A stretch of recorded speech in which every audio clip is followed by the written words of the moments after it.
কাছাড়ের তারিণীপুরে ভয়াবহ দুর্ঘটনায় নিহত নুরুল আলম বরভূঁইয়া স্ত্রীকে কোম্পানি অ্যাক্ট অনুযায়ী যাবতীয় সুযোগ সুবিধা সহ নিজেদের আশ্বাস দিয়েছে নির্মাণ সংস্থা ঝন্টু ইনফ্রা লিমিটেড কর্তৃপক্ষ। একই সঙ্গে প্রাথমিক পর্যায়ে নগদ 50,000 টাকা প্রদান করেছে এবং 4 লক্ষ টাকা প্রদান করার প্রতিশ্রুতি দিয়েছে। তাছাড়া পরিবারের ভরণ পোষণ হিসেবে প্রয়াত নুরুলের ছোট ভাইকে কোম্পানিতে নিয়োগ করার বিষয়ে বিবেচনার কথা সায় দেয় ঝন্টু ইনফ্রা কর্তৃপক্ষ।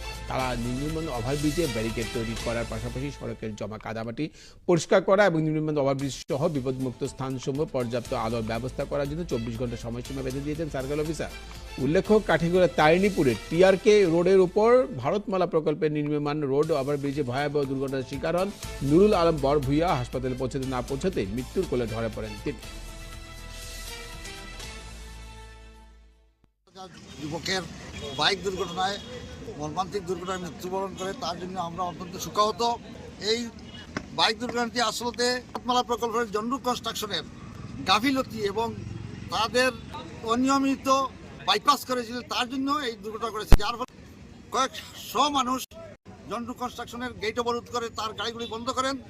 তারপরে আমাদের কাঠিগড়ার ভারপ্রাপ্ত আধিকারিক মহাশয় উপস্থিত হয়ে সমাধান করবেন ও আশ্বস্ত করে অবরোধ প্রত্যাহার করা হয় যথারীতি। কাঠিগড়ার সার্কেল অফিসার মহাশয় এবং কাঠিগড়া থানার ভারপ্রাপ্ত আধিকারিক মহাশয় এবং স্থানীয় নেতৃস্থানীয় ব্যক্তিবর্গের উপস্থিতিতে এই দুর্ঘটনাগ্রস্ত ব্যক্তির আর্থিক সাহায্য দেওয়ার দাবিতে যে দাবি করা হয়েছিল, সেই দাবির ভিত্তিতে আলোচনা ক্রমে পরিবারের একজন যে স্ত্রী আছে ওনাকে একটা কর্মসংস্থান দেওয়ার ব্যবস্থা করার আশ্বাস দেওয়া হয়েছে এবং ওনাকে এককালীন 4 লক্ষ টাকা দেওয়ার একটা প্রতিশ্রুতি দেওয়া হয়েছে। এখন হিসেবে তাকে তার আন্তঃশিক্ষা কার্য পরিচালনা সম্পন্ন করার জন্য 50,000 টাকা